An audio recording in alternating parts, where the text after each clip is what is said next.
movimento das águas, e quando as águas se movimentavam, eles criam que um anjo ia ali e movimentava aquelas águas, e qualquer pessoa que se lançasse naquelas águas era curada. E essa era a figura que estava lá, percorrendo a ideia. Eles diziam assim, olha, estão trocando a fonte de Siloé pela inundação de um exército poderoso, como o exército da Síria. Eles estavam vivendo um problema muito sério naquele tempo, estava havendo uma guerra. Então, logo acima, ao norte de Israel, existe um país vizinho chamado Síria. E esse país chamado Síria estava em guerra com Israel. E eles estavam muito preocupados e amedrontados com a força, com o poder, com as lutas que estavam acontecendo ali. E eles então imaginaram, olha, a solução para os problemas que nós estamos vivendo é a gente fazer um pacto militar com um país mais forte do que o nosso inimigo, que se chamava Assíria, com 2 S, e que ficava a mais ou menos 1.200 quilômetros de onde eles estavam. E era uma grande força bélica daquele tempo. E eles pensaram assim, olha, quando os exércitos da Síria, que serão os nossos amigos, porque nós faremos esse pacto militar, vier, eles serão como uma inundação, e eles virão arrastando tudo, e se eles são inimigos do nosso inimigo, então nós estamos bem. Só que eles se esqueceram que nem sempre o inimigo do nosso inimigo é nosso amigo. E o que Deus estava dizendo é que muita gente faz escolhas erradas quanto ao Senhor Jesus, porque é mais fácil confiar na força, no poder, não é? Nas questões humanas, nas influências, nas pessoas, do que descansar a fonte de Siloé, de estar debaixo da graça de um Deus que fala suavemente ao nosso coração, que responde com a palavra das Escrituras e que diz, pode esperar porque eu estou agindo e eu não estou vendo nada acontecer, mas eu sei hoje que Ele está agindo, porque a minha vida está marcada dessas experiências da graça de Deus. Mas tantas vezes a gente está lá dizendo, Senhor, será que o Senhor ouviu a minha oração? E Isaías está dizendo, muita gente não vai confiar no Messias, porque lá dentro do seu coração eles estão esperando alguma coisa forte, alguma coisa como uma inundação, eles estão esperando movimentos humanos, eles estão esperando os carros de guerra chegar. E descansar nos braços de Deus parece uma loucura quando a gente está vivendo um problema. Mas Isaías vai dizer que loucura é não descansar nos braços de Deus. Há muita gente que tropeça na bênção e não recebe a bênção. É isso que Isaías está dizendo. Tem muita gente que tropeça na bênção e não recebe a bênção. Ao invés disso, rejeita a bênção, porque o jeito humano não bate com o jeito divino de Deus agir.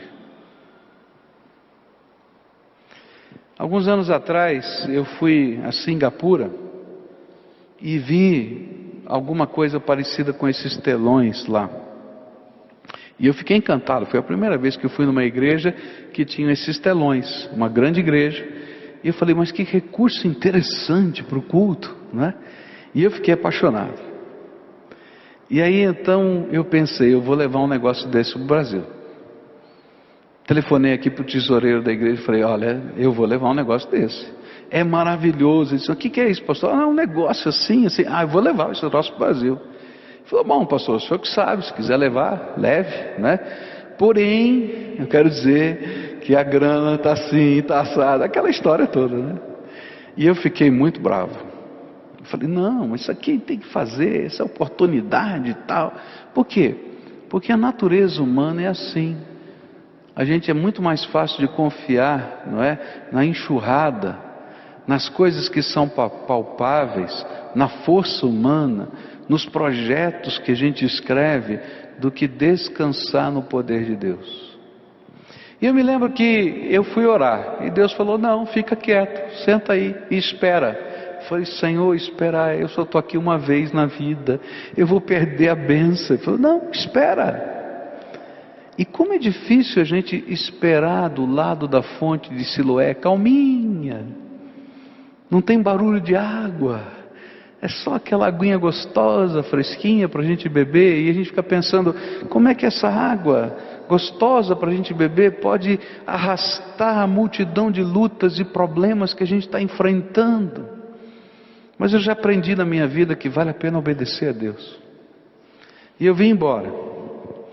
E eu cheguei aqui no Brasil um dia e estava num grupo de estudo bíblico numa casa e comecei a comentar a respeito disso. E disse: olha, Deus disse não, não é? E a gente tem que aprender a ouvir o sim e o não de Deus. E quando eu terminei de falar, terminou a reunião naquela casa, o dono da casa disse assim: pastor, eu não entendi muito bem, o que é que o senhor estava procurando lá em Singapura? Eu disse: expliquei. Ele falou: vem aqui comigo. Daí foi lá num banheiro no fundo do apartamento dele, estava jogado no chão um aparelho desse. Ele disse assim: é isso aqui que o senhor está precisando? Eu falei: exatamente. Então, leva, pastor, lá para a igreja, eu não estou usando. Eu falei: vou levar agora. Ele falou: não, faz o seguinte, melhor, amanhã um motorista lá da nossa empresa vem, pega aqui e leva para o senhor, porque é muito pesado esse negócio e tal. Eu não queria deixar lá mais um minuto, não é? Mas a gente vai aprendendo a descansar na fonte de Siloé. E aí veio o aparelho, veio a tela, veio o motor, veio tudo que eu nem imaginava, e não gastei um tostão. Como é difícil para a gente entender as maneiras pelas quais Deus trabalha na nossa vida. E o que Isaías está dizendo é que muita gente vai tropeçar no Messias, porque a maneira de Deus trabalhar na nossa vida é quando a gente se rende, é quando a gente descansa nos braços de Deus. É quando a gente para de fazer e de trabalhar as articulações do nosso caminho.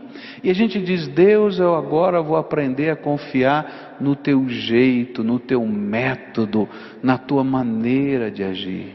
E quando a gente se rende assim, Jesus se torna a bênção da nossa vida. A nossa salvação não é construída por aquilo que a gente pode fazer. A nossa salvação não é fruto dos nossos méritos, das nossas boas obras. Porque se ela fosse fruto das nossas boas obras, ela não seria um presente de Deus. Você estaria comprando a sua salvação. A salvação é a gente aprender a quedar-se aos pés de Jesus e dizer: Jesus, eu vou beber dessa fonte. E aí você está olhando os exércitos do inimigo tentando invadir a sua terra, e você está tentando fazer cálculos dos seus soldados, e o Senhor diz assim: você confia em mim? Deixa comigo.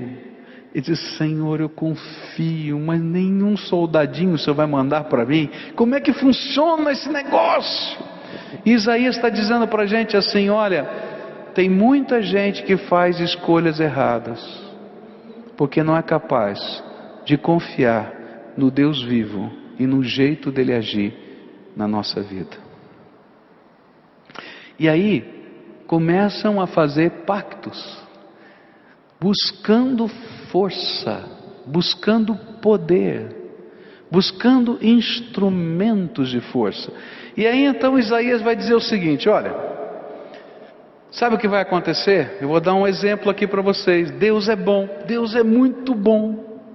Vocês vão fazer todos os planos, vocês vão fazer todas as alianças, vocês vão fazer tudo como vocês imaginaram que deveria ser feito, mas nada vai dar certo.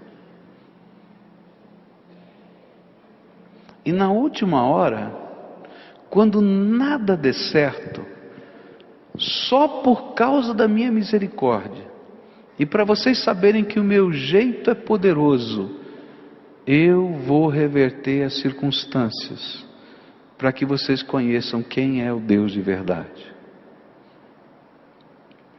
E aí então, no tempo de Isaías, os homens